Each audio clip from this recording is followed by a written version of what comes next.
तो कहानी की शुरुआत में हमें एजिन को दिखाता है जो उसका उंगली मोड़ रहा होता है और वो कहता है चिल्लाते हुए, वेट वेट वेट प्लीज तोड़ो मत। हाँ भाई, मैं वहाँ पे वापस दोबारा नहीं जाऊंगा। ये सुनने के बाद एजिन उसके तरफ देखता है, पर वो चिल्लाते हुए कहता है कि हाँ मैं कसम खाता हूँ और मैं दूसरों को भी बताऊंगा कि वहाँ पे ना जाए। तभी ये बात सुनकर एजिन अपना उठता है तो उसकी फट जाती है और वो फिर अपने आंखें बंद कर लेता है, पर एजिन उसको कुछ नहीं करता और वापस पीछे मुड़ता है और चले जाने लगता है। तभी फिर वो बुली लड़का अपने एजिन को जाता हुआ देखने लगता है और फिर आगे देखता है कि सुखजुक भी वहाँ होता है और सुखजुक उसके पास देखने लगता है और फिर एजिन की तरफ मुंह मोड़ करते हुए उधर से जाने लगता है। और फिर सुखजुक अपना एजिन से कहता है कि इनको ठिकाने लगाने के लिए अपने को खाली 7 मिनट लग गए, पर अपना एजिन उसका जवाब नहीं देता और वहाँ से चले जाने लगता है। तभी स्कूल के बाकी भी लोग उनको देखते हैं और फिर हैरान होते कि इतने जन ने इतने लोगों को मार दिया, खाली 2 ही बंदे आए। फिर वो जिन्होंने मार खाया था वो धीरे धीरे अपना सर हाथ बीर पकड़ते हुए उठने लगते हैं। तभी जो बुली वाला लीडर था वो अपने हाथ देखते हुए कहता है ये कमीने, और आगे कहता है कि उस लड़के ने ये कहा है कि हम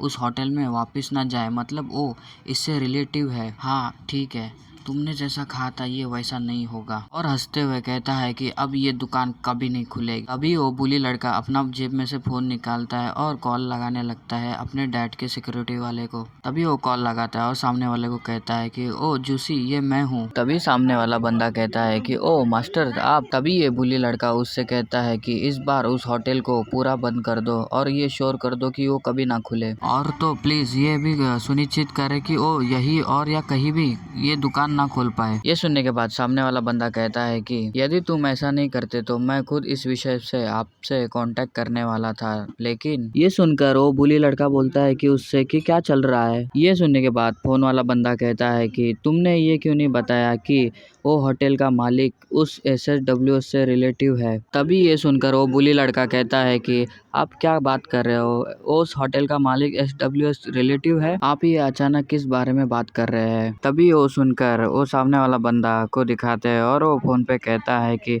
SAW के लॉयर ने अपनी चाल चल दी है। ये सुनने के बाद वो बुली लड़का हैरान हो जाता है और कहता है कि क्या। तभी सामने वाला कहता है कि समस्या अब बढ़ गई है। उन्होंने अपने आसपास के उन आई विटनेस ने गवाही दी है कि जिन्होंने आपको ये करते हुए देखा कि आपने अपने ही फूड में कीड़े और बाल डाल दिए हैं। ऐसा इसलिए किया गया है क्योंकि आपके ऊपर हमला किया गया है और आप इस हमले से बच ना सके। बेशक यहाँ तक कि आपके फादर SAW के साथ काम कर रहे थे, बहुत ही शर्मनाक स्थिति में है। ये सुनने के बाद वो बुली लड़का हैरान होता है और कहता है कि क्या डैड भी। तभी वो सेक्रेटरी कहता है कि हाँ, तो आपके पिता अब उस होटल के मालिक और उस स्टूडेंट से माफी मांगने गए हैं। ये सुनने के बाद वो बुली लड़का तो हैरान हो जाता है और कुछ नहीं कहता। तभी सीन शिफ्ट होता है, फिर हमें हॉस्पिटल का सीन दिखाते हैं जहाँ पर उसी बुली लड़के का फादर उनके सामने झुकते हुए कहता है कि मैं आपसे माफी मांगना चाहता हूँ, मैंने अपने बच्चों के पालन पोषण अच्छे से नहीं किया है। तभी हमें पार्क और उसकी माँ को दिखाते हैं जहाँ पर वो बुली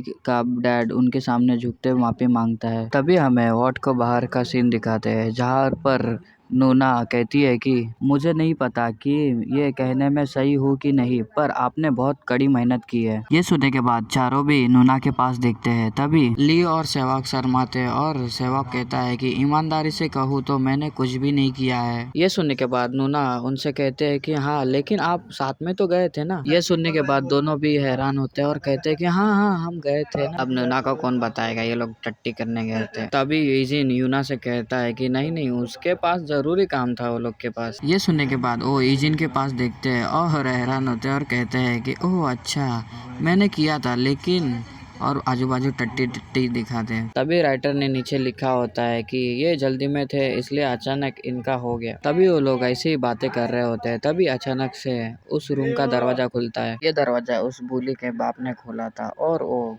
चलते हुए बाहर आता है ईजिन और वो लोग के साइड में आ जाता है। भी वो बुली का बाप कुछ देखते हुए हैरान हो जाता है और देखता है कि सामने नूना को देखता है कि वो SAW की होती है ना, इसलिए। तभी वो बुली का बाप उसके सामने आके झुक जाता है और फिर थोड़ी देर में फिर रिटर्न चले जाता है और उसे जाता हुआ देख के अपने सभी लोग देखने लग जाते हैं। तभी पीछे से कोई आवाज देता है गाइस, तभी सभी जब पीछे देखने लगते हैं। ये अपने पार्क की मम्मी रहती है। पार्क की मम्मी कहती है कि अच्छा हुआ कि आप अभी तक नहीं गए हो, पार्क आप लोगों को ढूंढ रहा है। ये सुनने के बाद सभी स्माइल करने लगते हैं। तभी नूना कहती है कि हाँ हाँ चलो। तभी कोई उससे कहता है कि क्या तुम ठीक हो, तुम्हें क्यों मारा जा रहा है, लोग हैरान है। तभी नूना कहती है कि तो मैं लड़ भी नहीं सकती, मैं तुम्हें भाई कहती हूँ। तभी हमें पार्क को दिखाते हैं जो पट्टियों से लिपटा हुआ होता है और वो कहता है कि यह तुम ही हो, है ना। ये सुनने के बाद सेवक और पार्क कहते हैं कि क्या। तभी पार्क कहता है कि ऐसा कोई व्यक्ति नहीं है जो हमारे लिए माफी मांगे, जो इतना अमीर दिखता हो। ये सुनने के बाद ली कहता है कि क्यों नहीं, ये सामान्य बात है, उनके बेटे का एक्सीडेंट हो गया। तभी पार्क सैड होके कहता है कि आज सुबह उनके एक लॉयर ने हमें धमकी दी थी। ये बातें सुनने के बाद तीनों भी खामोश रहते हैं। तभी पार्क आगे कहता है कि लेकिन अचानक हॉस्पिटल का बिलों का जिक्र नहीं किया गया। मैंने सुना है कि वो इस घटना में मेरी माँ के होटल का नुकसान की भरपाई करके देंगे। और तो जब मैंने उनसे पूछा कि आपने अपनी राय क्यों बदली, तो उन्होंने कहा कि वो जानते थे कि मेरा बेटा गलत था और वो आज माफी मांगने आया, और उन्होंने कहा कि अगली बार उनका बेटा उनके साथ आएगा। ये बातें सुनकर ईजिन और सुकजुक उसके पास देखते हैं। तभी पार्क आगे कहता है कि थैंक यू, मैं और कुछ नहीं जानता, लेकिन मेरी माँ बहुत दुखी थी, लेकिन मुझे लगता है कि वह अब बेहतर हो गई है। शायद वो मुझे नहीं बता सकती थी, लेकिन होटल न खोलना उसके लिए बहुत बड़ा बर्डन था। तभी पार्क सबको कहता है कि थैंक यू सो मच, मैं आपसे यह कहने के अलावा और कुछ नहीं कर सकता। यह सुनने के बाद नूना कहती है कि पार्क तुम थैंक यू क्यों मत कहो, तुम आपस में ऐसी बातें क्यों करते हो। तभी ली भी कहता है कि यह सही है, आपको ऐसी बातें करने की जरूरत नहीं है, तुमने यूना के खेल के मल को कितनी सफाई से साफ किया। तभी यूना गुस्सा करती है और कहते है कि अरे क्या आपको एक्सपीरियंस का उपयोग करना होगा। उनका झगड़ा देख के पार्क हंसने लगता है। तभी यूना ली को गुस्से में चिल्लाते हुए कुछ बोलने लगती है। ये सब कुछ देख के ईजिन और सुकजुक स्माइल करने लगता है। तभी माहौल ऐसा होता है कि सभी स्माइल करने लगते हैं। फिर सीन शिफ्ट होता है, हमें आधी रात का सीन दिखाते हैं जहाँ पर ईजिन अपनी जॉगिंग कर रहा होता है। तभी वो जॉगिंग करते करते कुछ नोटिस करता है और वो एक साइड में देखता है जहाँ पर एक खंबा होता है, उसके पीछे से एक बंदा आदमी निकलते हुए ईजिन के सामने खड़ा हो जाता है। तभी वो बंदे को दिखाते हैं जो ईजिन के पास देखता है और अपना ईजिन उस बंदे को देखता है।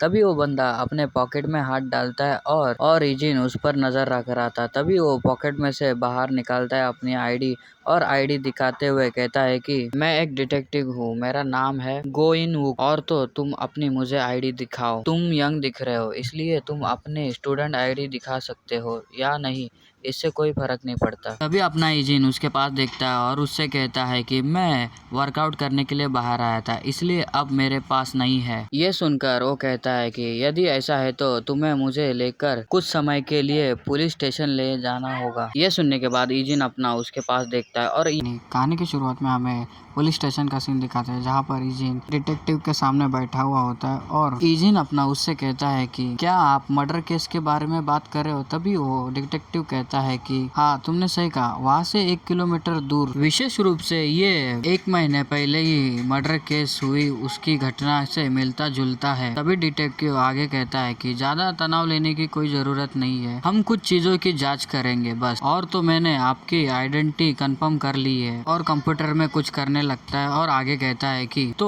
तुमने बताया था कि 2 दिन पहले शुक्रवार को 5:30 बजे तुम दौड़ रहे थे, सही कहा ना। तभी अपना ईजिन बैठते हुए शांत से कहता है कि हाँ। तभी वो डिटेक्टिव आगे कहता है कि क्या तुम्हारे साथ कोई दौड़ रहा था, या शायद ऐसा कोई बंदा जिसने आपको देखा हो, या आपने किसी को देखा हो ऐसा बंदा। ये सुनने के बाद अपना ईजिन कहता है कि मैं केवल अकेला ही था और मुझे याद है कि उस समय मेरी मुलाकात 4 लोगों के साथ हुई थी, लेकिन उनमें से कोई मुझे याद नहीं है। ये सुनने के बाद वो डिटेक्टिव कंप्यूटर पर वो टाइप करने लगता है और ईजिन से कहता है कि तो अच्छा तुम्हारे साथ कोई नहीं था और कोई भी अलग नहीं खड़ा था। ये कहने के बाद वो ईजिन के पास देखता है और आगे कहता है कि मैं पर्सनली क्यूरियस हूँ इस बात को लेके। ये बात सुनकर ईजिन कहता है कि प्लीज आगे बताओ। तभी वो डिटेक्टिव आगे कहता है कि तुम तुम हर दिन अलग अलग समय पर अक्सर सीसीटीवी जहाँ पे होता है वहीं पे क्यों दौड़ते हो? ये सुनने के बाद ईजिन कहता है कि मेरा जब भी मन करता है मैं रनिंग करता हूँ, इसलिए इसका कोई टाइम टेबल नहीं है। और तो मुझे नहीं पता था, जिधर मैं दौड़ता हूँ वहाँ सीसीटीवी कैमरा नहीं था। ये सुनकर वो डिटेक्टिव आगे कहता है कि तुम हर रोज अपना रूट क्यों चेंज करते हो? तभी ईजिन उसका जवाब देके कहता है कि मुझे पुराने रास्तों पर दौड़ना अच्छा नहीं लगता, इसलिए मैं नए रास्तों पर दौड़ना पसंद करता हूँ। तभी डिटेक्टिव कहता है कि जिन क्षेत्रों में तुम भागते हो उधर सीसीटीवी बहुत कम है। ये सुनने के बाद ईजिन उसको जवाब देता है कि ओ ऐसा है क्या? तभी डिटेक्टिव उसको देखकर मन में कहता है कि ये बहुत अजीब है। फिर वो ईजिन से कहता है कि हर दिन अलग अलग टाइम पर अक्सर तुम सीसीटीवी क्षेत्रों से दूर चले जाते हो, तो मानो तो तुम कैमरे में कैद होने से बचने की कोशिश कर रहे हो। और तो यदि तुम केवल एक्सरसाइज की बात कर रहे हो तो तुम पुराने रूट पर ही चलते, लेकिन वो हर बार अपना रास्ता बदलता रहता है। फिर वो ईजिन के पास देखता है और फिर मन में कहता है कि ईजिन के पास देखते हुए, और ये आंखें, कोई भी बंदा चाहे इसमें कोई भी शामिल क्यों ना हो, कम से कम कुछ तनाव या संभावित घटना में फंस जाने का डर तो होना ही चाहिए। लेकिन ये बंदा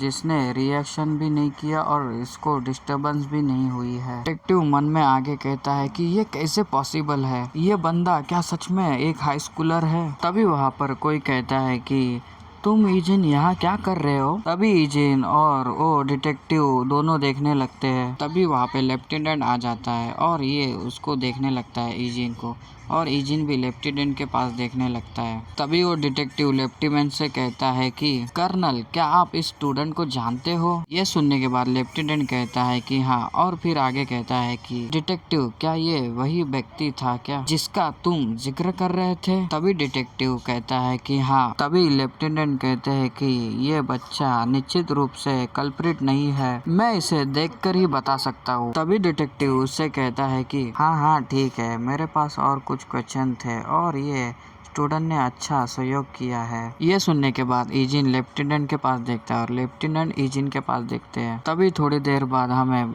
पुलिस स्टेशन के बिल्डिंग का सीन दिखाते हैं, जहाँ पर वो लोग बाहर आ जाते हैं और लेफ्टिनेंट ईजिन से कहते हैं यह आपके लिए सरप्राइज की बात रही होगी। तभी ईजिन कहता है कि यह सब ठीक है। फिर लेफ्टिनेंट ईजिन से आगे कहते हैं कि ये महज सहयोग था कि क्राइम सीन के पास सीसीटीवी से बचते हुए कोई व्यक्ति मिला, इसलिए हमने सोचा कि इसकी जांच करना उचित होगा। ये सुनकर ईजिन कहता है कि ओ, और सीरियस होके कहता है कि तो ठीक है, मैं फ्यूचर में सीसीटीवी से बचने के लिए अधिक सावधान रहूंगा। मैं ये मेक श्योर करूंगा कि कोई निशान ना छूटे। तभी ईजिन ब्लू सुपर सैन बनता है और लेफ्टिनेंट इसे ऐसा करते हुए देखता है और कहता है कि अरे सुपर सैन बनने की कोई जरूरत नहीं है, ये अपना मशीनरी वाला है मांगा और वो फेमस कार्टून है ड्रैगन बॉल जी, तो इसका मतलब यह नहीं है। तभी ईजिन कहता है कि अरे ये बात छोड़ दो, ये बताओ कि लगता है कि डायरेक्टर को पता नहीं कि आप यहाँ आए हैं लेफ्टिनेंट। तभी ईजिन को डायरेक्टर की बात याद आती है कि वो कहती है कि हम चांद आ रहा है, क्या हमें साथ में देखना चाहिए? पर ईजिन ये सुनता नहीं है और नीचे लिख के आता है मैं यह सुना ही नहीं है। ये सुनकर लेफ्टिनेंट कहता है हंसते हुए कि ओ, मैं बस एक मिशन के लिए थोड़ी देर के लिए बाहर आया था, तो प्लीज जीआई को कुछ मत बताइए। तभी ईजिन उसके पास देखकर कहता है कि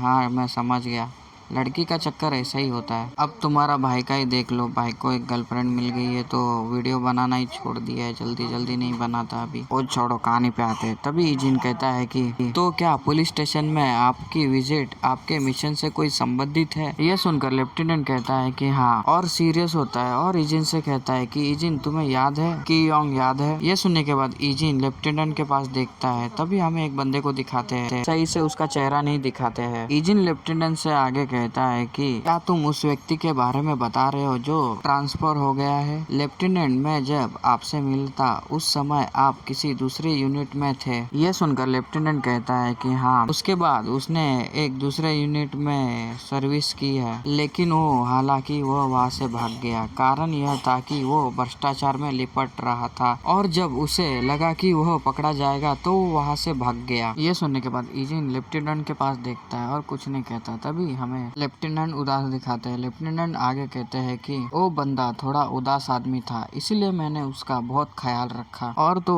स्किलफुल था और सबसे अच्छे से मिलता जुलता था यूनिट में। ये देखकर इसलिए मुझे उससे राहत मिलती थी। और फिर हमें लेफ्टिनेंट के पास का सीन दिखाते हैं जहाँ पर वो बंदा सीढ़ी के इधर बैठा हुआ होता है। तभी लेफ्टिनेंट उसके पास आता है। तभी लेफ्टिनेंट पीछे से उसको आवाज देता है कि किम योक, तुम इतने उदास क्यों हो। तभी उसकी आवाज सुनकर किम योक खड़ा हो जाता है और थोड़ा सा डरने लगता है और उसको मतलब सीनियर की रिस्पेक्ट देता है।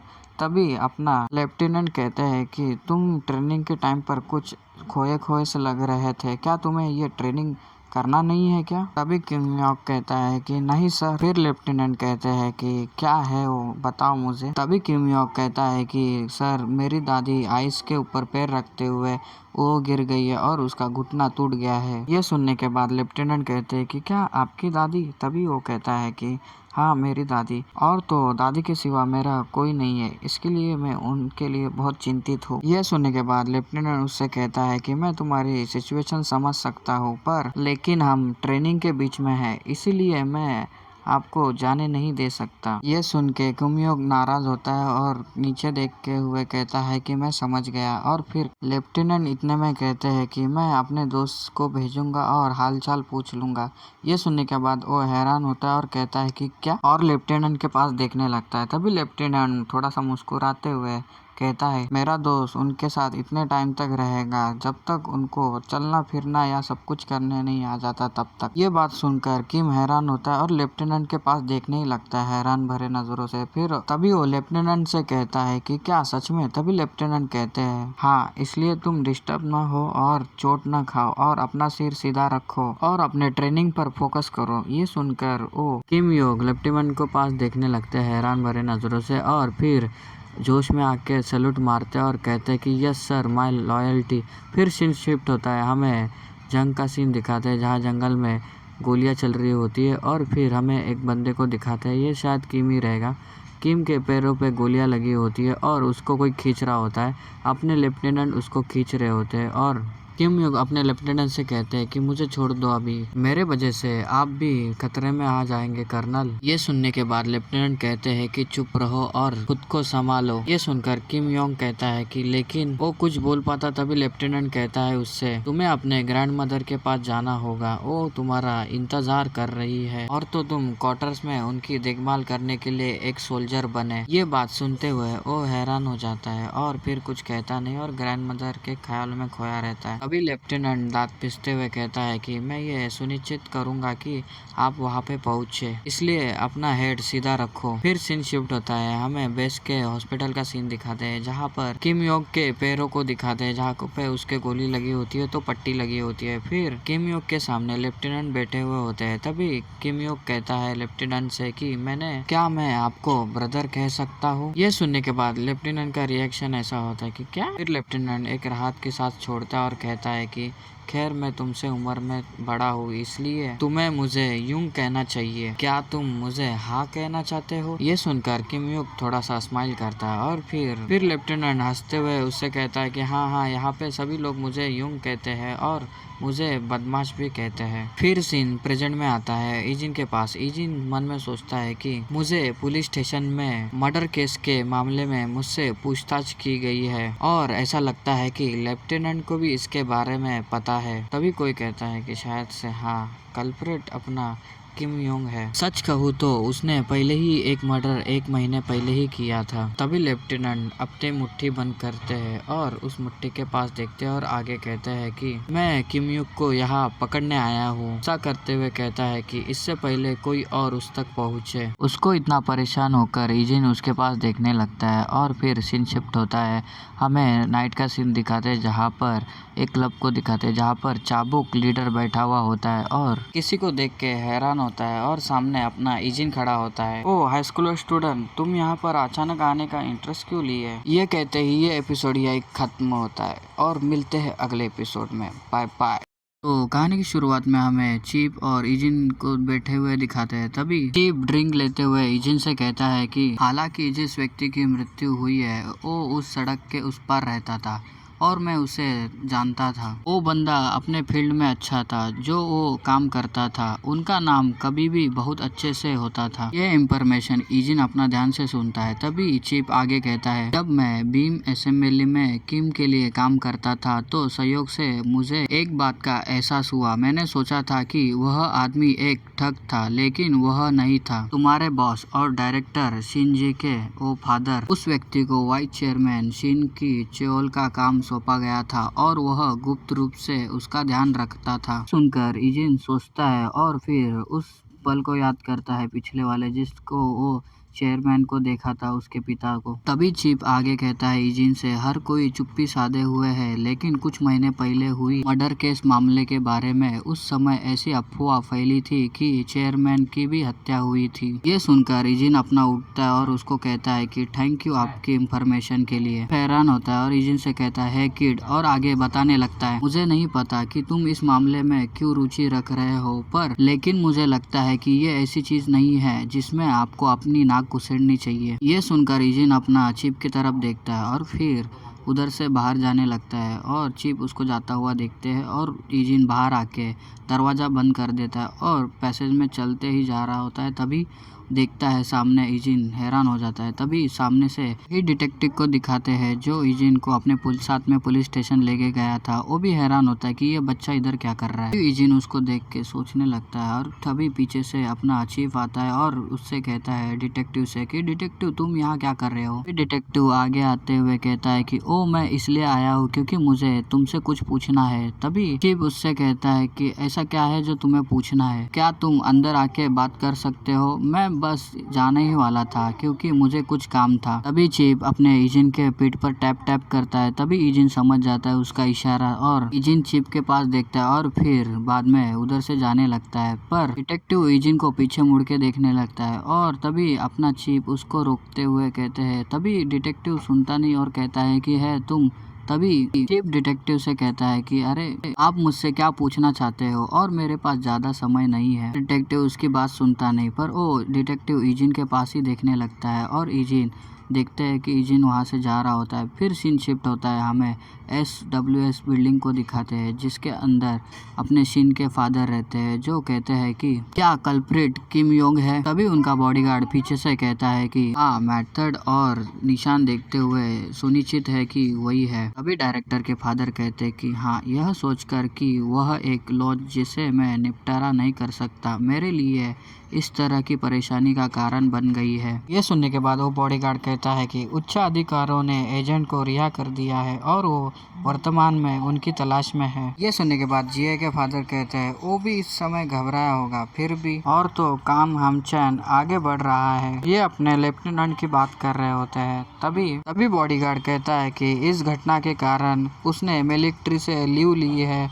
और फिलहाल वो प्राइवेट तौर पर वो किम योंग की तलाश कर रहा है। ये सुनकर डायरेक्टर के फादर हंसते और कहते, ओ डियर, मेरा सन इन लॉ अभी ट्रबल पैदा कर रहा है। इतना कहते ही सीन शिफ्ट होता है, हमें जंगल का सीन दिखाते हैं और जंगल में अपने लेफ्टिनेंट होते हैं जो कहाँ पे जा रहे होते हैं और थके आ रहे होते हैं और कहते हैं कि मैंने सुना है कि यहाँ पे कहीं पुराना एक घर है। तभी सीन पास में जाता है, हमें कैंप का सीन दिखाते हैं जहाँ पर कोई कहता है कि एक बार मुझे छुट्टी मिल जाए। जिसने ये बोला होता है वो दिखाते हैं, वो किम योंग रहता है और लेफ्टिनेंट रहते हैं। तभी किम योंग आगे कहता है कि जब तक मेरी दादी अलाइव है तब तक मुझे एक अपार्टमेंट में रहना होगा, लेकिन बाद में जब मैं अकेले रहूंगा तो मैं पहाड़ों में शांति से अकेले रहना चाहूंगा, ऐसी जगह जहां अक्सर लोग आते नहीं है। कि मैंने एक्सेस ट्री पर ऐसी एक जगह देखी है। ये सुनकर लेफ्टिनेंट कहता है कि क्या तुम ऐसी जगह पर रहना चाहते हो, तुम अभी यंग हो। तभी भी फिर सीन प्रेजेंट में आता है, अपना लेफ्टिनेंट कुछ देखता है और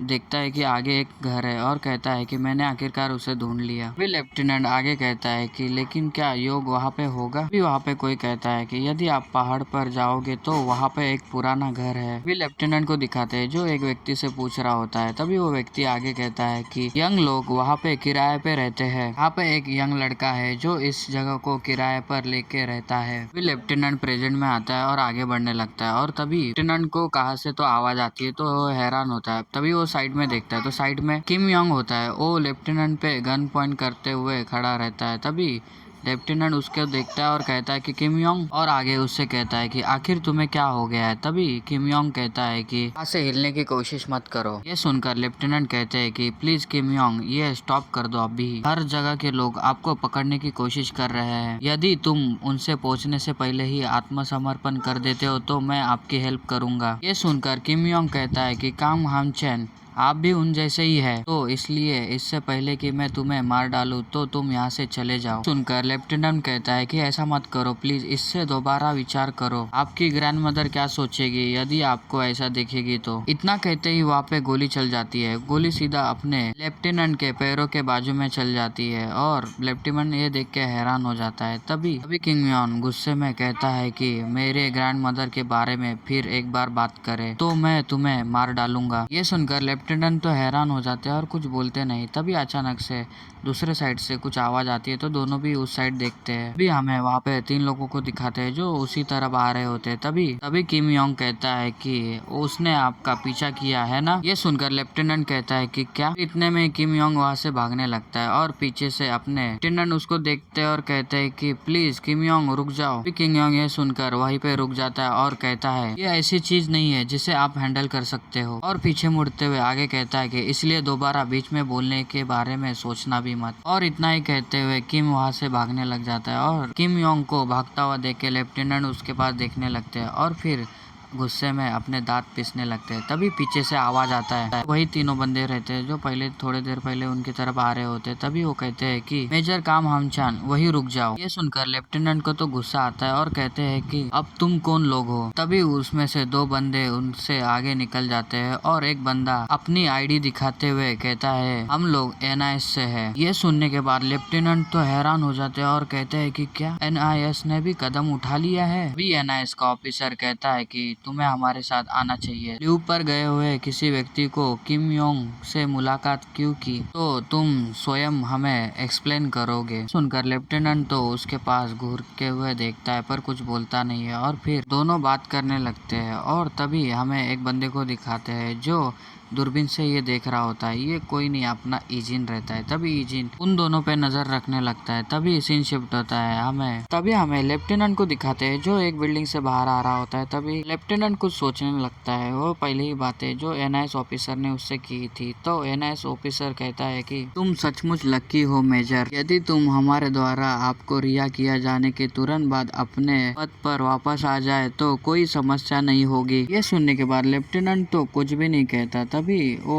ऑफिसर आगे कहता है कि आप इसमें एक बार और इन्वॉल्व होगे तो आपकी फैमिली भी हमें नहीं रोक सकती मेजर। फिर सीन प्रेजेंट में आता है और लेफ्टिनेंट मन में कहता है कि अगर मैं ज्यादा केयरफुल होता तो मैं किम योंग से ज्यादा बात कर सकता था। तभी लेफ्टिनेंट को कोई आवाज देता है लेफ्टिनेंट। तभी लेफ्टिनेंट उसके पास देखते तो देखते है कि वहाँ पे इजिन खड़ा रहता है मास्क पहने हुए। अभी लेफ्टिनेंट हैरान होकर इजिन से कहते हैं कि इजिन तुमने मुझे यहाँ कैसे ढूंढा। अभी दोनों चलते हुए जा रहे थे। तभी लेफ्टिनेंट कहता है कि ऐसे कैसे हो सकता है कि तुम मेरा पीछा कर रहे थे। तभी इजिन कहता है कि हाँ। अभी लेफ्टिनेंट आगे कहता है कि इजिन तुम्हें मेरी बात पर ध्यान देने की जरूरत नहीं है क्योंकि अब मुझे अपने पद पर लौटना होगा, इसलिए मैं और कुछ नहीं कर सकता। तभी इजिन लेफ्टिनेंट से कहते हैं कि वो लोग जो आदमी योंग के द्वारा मारे गए हैं वो सभी लोग SW के वाइस चेयरमैन के संबंधित है। ये सुनकर लेफ्टिनेंट कहता है कि क्या, और सोच में पड़ता है कि उसने किम योंग ने क्या कहा था। अच्छा, तो तुम्हारा क्या मतलब है कि ये मेरे फादर इन द लॉ के संबंधित है। अच्छा, इसलिए उसने ऐसा कहा था कि काम हमचान आप भी उन जैसे ही है, इससे कि पहले मैं तुम्हें मार डालूं तुम यहाँ से चले जाओ। क्या किम, इसलिए तुमने ऐसा कहा था। यह सोचकर तो हैरान होता है और उसके चेहरे से पसीना निकलता है। तभी एजेंट लेफ्टिनेंट से कहता है कि मैंने सुना है कि आपको अब अपने पद पर लौटना होगा। फिर एजेंट लेफ्टिनेंट के पास देख के कहता है कि आप क्या चाहते हो लेफ्टिनेंट। भी ये बात सुनकर लेफ्टिनेंट नीचे देखते हुए कहता है कि उम्मीद है कि योंग खुद को सौंप देगा, लेकिन अब मैं इतना निश्चित हूँ कि ऐसी बहुत सी चीजें हैं जो गलत लगती है। ये बातें इजिन अपना ध्यान से सुन रहा होता है। तभी लेफ्टिनेंट आगे कहते हैं कि हालांकि योंग इस तरह का आदमी नहीं है, कम से कम मैं उसका एक्सप्लेनेशन तो सुनना ही चाहता हूँ। ये सुनने के बाद इजिन अपना पीछे मुड़ता है और कहता है कि मैं समझ चुका हूँ। तभी इजिन वहाँ से जाने लगता है और उसको जाता हुआ देख के लेफ्टिनेंट उसको जाता हुआ देखने लगता है। तभी ये एपिसोड यही खत्म होता है। मिलते हैं अगले एपिसोड में। अपना ख्याल रखना। Bye bye. तो कहानी की शुरुआत में हमें किम योंग को दिखाते हैं जो अपनी बैग पैक कर रहा होता है या शायद कुछ कर रहा होता है। तभी वो अपने बैग में से एक बुक निकालता है और उस बुक को देखने लगता है और फिर हमें उस बुक में से एक फ़ोटो दिखाते हैं जो चेयरमैन शिन के फादर की होती है, वही बंदा जो इसके पीछे शायद से होता है। तभी उसका फ़ोटो देख के अपना किम योंग बहुत गुस्सा होता है और कहता है कि ये कमीने के वजह से हुआ है, सब संबंधित है इससे सब कुछ। ये कहने के बाद किम योंग को कुछ तो सेंस होता है और वो एक तरफ देखने लगता है और अपनी गन निकाल के सामने पॉइंट कर देता है। तभी सामने हमें दिखाते हैं कि एक बंदा जो नकाबपोश रहता है वो भागते हुए उसकी तरफ आ रहा होता है। तभी उसके ऊपर अपना किम योंग गोली चला देता है। ये और कोई नहीं, अपना इजिन रहता है। वो जैसे तैसे उस गोलियों को डॉज करते हुए उसके पास आता है, उसके गन का हाथ पकड़ लेता है और उसको पीछे ढकेलने लगता है और फिर अपने कोनी उसके चेहरे पे मारने लगता है। तभी वो बंदा अपने हाथ से इजिन के ऊपर एक चॉप मारने लगता है। तभी उसका चॉप आता देख इजिन उसको डॉच कर लेता है उस अपने हाथ के मदद से। तभी इजिन एक मौका देखता है और उसके पेट पर एक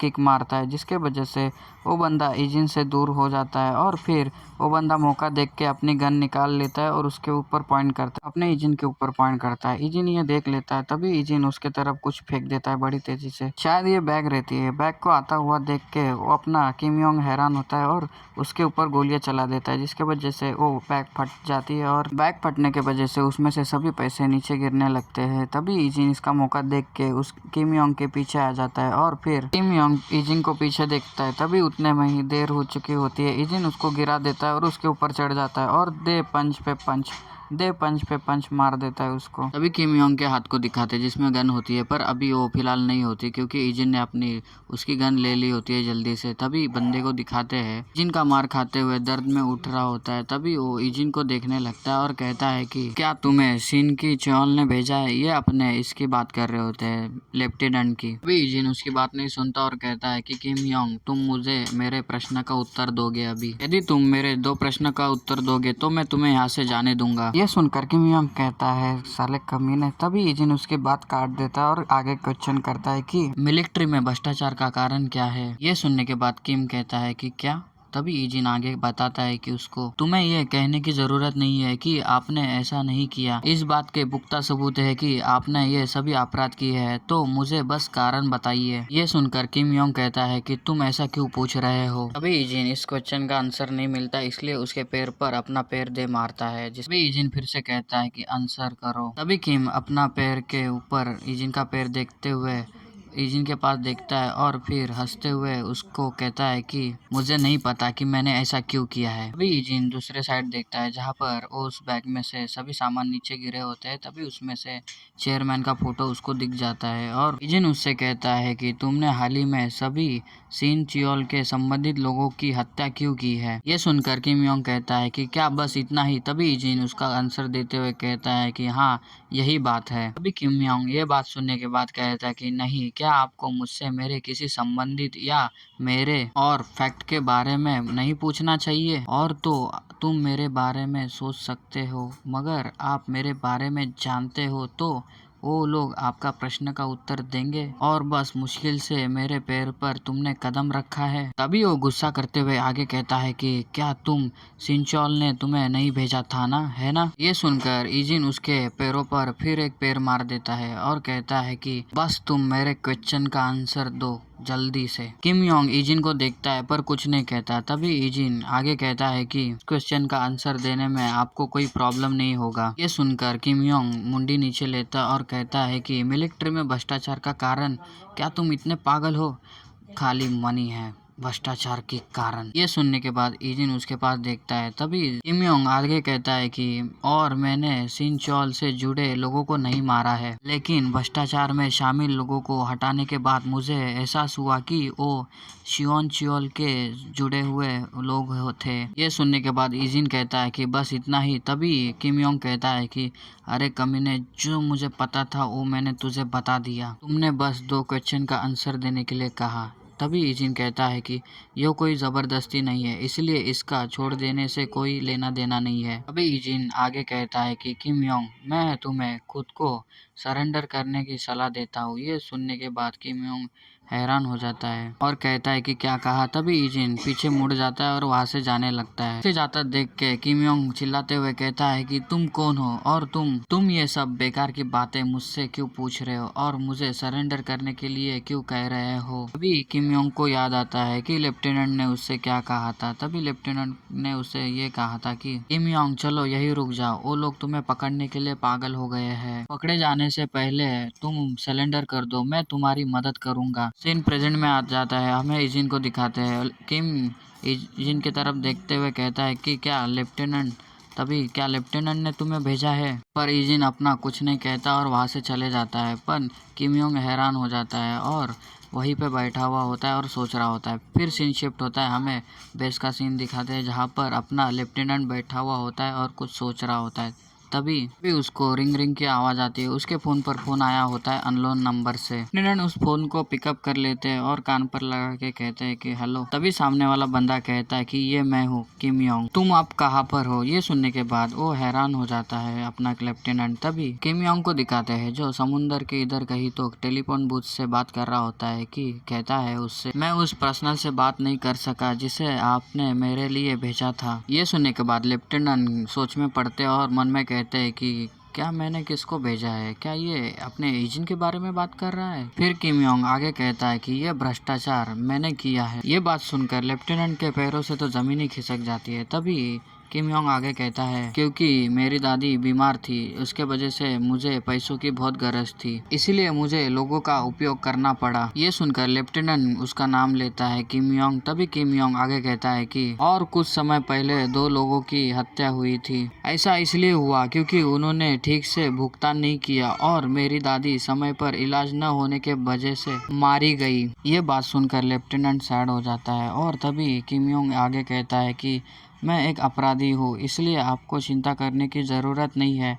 मेरे साथ कुछ भी गलत हो सकता है, मैंने हर काम सही किया है। तभी ये बात अपना लेफ्टिनेंट सुनता है। तभी किम योंग आगे कहता है कि मुझे ये डर है कि मैं खुद को सरेंडर नहीं करूँगा। जब मैंने भ्रष्टाचार किया तो मुझे कुछ बातों का पता चला और मैं उन लोगों का पीछा कर रहा हूँ जिनके साथ मैंने हाल ही में काम किया था, इसलिए वो कुछ जगह पर मेरा पीछा कर रहे हैं। अगर मैं जेल गया तो मैं मर जाऊंगा। नहीं, मुझे नहीं पता कि मैं जी पाऊंगा भी या नहीं। ये बात सुनकर लेफ्टिनेंट सामने से कहते हैं कि किम योंग ऐसा मत करो, मैं अपनी पूरी कोशिश करूंगा तुम्हें बचाने की। ये सुनने के बाद किम योंग कहता है कि तुम अपना ख्याल रखो लेफ्टिनेंट, और फिर फोन रख देता है। 2 सेकंड के लिए वो वही खड़ा रहता है और कुछ सोचने लगता है। बड़ी सैड लग रहा था। तभी वो फिर मुड़ता है और फिर सामने की तरफ देखता है तो हैरान हो जाता है। तभी हमें एक लड़की को दिखाते हैं जो व्हाइट बालों रहते हैं। तुम समझ ही गए होंगे ये कौन है। ये अपनी क्वीन है जो उसके ऊपर पॉइंट करते हुए उसको गोली मार देती है, जिसके वजह से स्टडी बूथ में खून ही खून हो जाता है और वो नीचे गिर जाता है और स्टडी बूथ में उसका खून ही खून दिखाई देता है। तभी सीन शिफ्ट होता है। हमें इजिन को दिखाते हैं जो बाइक साइड में लगाकर अपना हेलमेट निकालता है और फोन पर बात करने लगता है और कहता है कि हेलो। तभी सामने पे अपना लेफ्टिनेंट रहते हैं। वो कहते हैं कि मुझे किम योंग का फोन आया था और मैंने अभी मैंने वो रिकॉर्डिंग सुनी है जो तुमने मुझे भेजी थी। तभी लेफ्टिनेंट को दिखाते हैं जो सर पर हाथ रखते हुए कहता है कि हाँ, आई एम सॉरी, मैंने भी तुम्हें परवाह करने में मजबूर कर दिया। फिर लेफ्टिनेंट आगे कहते हैं कि किम योंग को शायद कैसी ऐसी चीज के लिए दोषी ठहराया गया है जिसे उसने किया ही नहीं, क्योंकि मैं जिस किम योंग को जानता था वो इतना स्कैमर नहीं था। ये सुनने के बाद इजिन कहता है कि लेफ्टिनेंट, तब लेफ्टिनेंट कहता है कि हाँ। तभी इजिन कहता है आगे, नो मैटर सिचुएशन कैसी भी हो, अंत में ये उसकी चॉइस है। ये सुनने के बाद लेफ्टिनेंट कहता है कि हाँ ये सही है, ये डिफिकल्ट था इसलिए उसने ये चॉइस किया। ये सुनने के बाद इजिन लेफ्टिनेंट से कहता है कि और आपके चॉइस के कारण मैं अपने फैमिली के साथ में हूँ। इजिन की ये बात सुनकर अपना लेफ्टिनेंट हैरान होता है और फिर इजिन वो फोन कट कर देता है और फिर किधर तो जाने लगता है, शायद घर पे ही जा रहा होगा। तो ये एपिसोड यही खत्म होता है और मिलते हैं नेक्स्ट एपिसोड में, और नेक्स्ट एपिसोड जल्दी आएगा। Bye bye. तो कहानी की शुरुआत में हमें सुबह का सीन दिखाते हैं जहाँ पर एक घर होता है, वेयर हाउस हो सकता है। ये अपना 02 का होता है जहाँ पर 02 और उसके गैंग बैंग वाले बंदे बैठे हुए होते हैं। ब्लैक कलर वाला बालों वाला बंदा कहता है कि हालांकि हमें बहुत सारी रिक्वेस्ट आ रही है और तो हमारे पास आमतौर पर जितनी अमाउंट होती है उससे लगभग 3 गुना अधिक है। ये सुनकर वो टैटू वाला बंदा कहता है कि क्या ये बात का उल्लेख करना योग्य है? ऐसा संभव इसलिए है क्योंकि ऐसी अफवाह फैली है कि हम सक्षम हैं। चलो हम जल्दी से इनका सबका ध्यान रखते हैं। ये सुनकर काले बाल वाला नंबर गुस्सा होकर कहता है कि लेकिन यह विश्वास करना कठिन है कि यही कारण है कि अनुरोध की संख्या पहले से ही तुलना में 3 गुना बढ़ गई है। ये सुनकर वो टैटू वाला बंदा कहता है कि तो फिर क्या आप यह कह रहे हैं कि वो जानबूझकर हमें रिक्वेस्ट कर रहे हैं? मुझे लगा कि आपने कहा था कि हमारे क्लाइंट का परिचय सत्यापित लोगों के माध्यम से होता है। ये सुनकर काले बालों वाला नंबर सोचने लगता है और कहता है कि मैं भी ये ठीक से नहीं समझ पाया। यही कारण है कि मैं मिशन स्वीकार करने में हिचक रहा हूँ। तभी सिल्वर बाल वाला नंबर कहता है कि 08 का रिक्वेस्ट कब तक खत्म होगा? ये सुनकर काले बाल वाला नंबर कहता है कि आज यह एक सिक्योरिटी मिशन था और ऐसा नहीं लगा कि ये खतरनाक होगा, इसलिए मैंने इसे अकेला ही पूरा किया। ये सुनने के बाद 02 कहता है कि क्या रिक्वेस्ट का टारगेट कंफर्म हुआ है? काले बाल वाले बंदे को अपन 08 कहेंगे, ठीक है। 08 कहता है कि बिल्कुल, उन्होंने पहले इसे कई बार अनुरोध किया था। ये सुनकर 02 अपने टैटू वाले बंदे के बाजू वाले बंदे के पास देखता है और कहता है कि 016 तुम मेक श्योर करो कि 08 की मदद आवश्यक करे। तभी 016 कहता है कि हाँ ठीक है। ये कहते ही सीन शिफ्ट होता है और हमें खूब सारे बिल्डिंग को दिखाते हैं जहाँ पर एक कार जा रही होती है हाईवे। उसके अंदर 08 होता है और उसे बॉडीगार्ड का काम मिला होता है, इसलिए वो किसी को प्रोटेक्ट करने के लिए बॉडीगार्ड का काम कर रहा होता है। तभी ड्राइवर और 08 सामने की तरफ कुछ देखते हैं और हैरान हो जाते हैं। तभी सामने हमें एक काली वैन को दिखाते हैं जो उनकी तरफ आ रही होती है। तभी वो काली वैन वही रास्ते के बीच में रोक देते हैं जिसके वजह से उनको आगे जाने में रास्ता नहीं मिलता, इसलिए 08 की भी गाड़ी वही रुक जाती है। तभी 08 शीशे में देखता है तो पीछे एक ट्रक होता है और तभी हमें गाड़ी का अंदर दिखाते हैं। जो ड्राइवर अपना 08 का होता है वही 08 के ऊपर अपनी गन तान देता है, मतलब पॉइंट आउट कर देता है। तभी 08 बड़ी तेजी से उसकी गन को पकड़ लेता है और उसके चेहरे पे दे मुक्का मारता है जिसके वजह से उसका चेहरा ही फूट जाता है और उसके चेहरे से खून निकलता है। तभी जो सामने वैन लगी होती है उसमें से 2 नकाशपोश अपनी गन लेके नीचे उतरने लगते हैं। तभी और पीछे वाला जो ट्रक आया होता है उसमें से 3 बंदे बाहर निकलते हैं। ये देखकर 08 उस गाड़ी वाले बंदे को लात मारता है और बाहर निकाल देता है और ड्राइविंग सीट पर बैठ जाता है और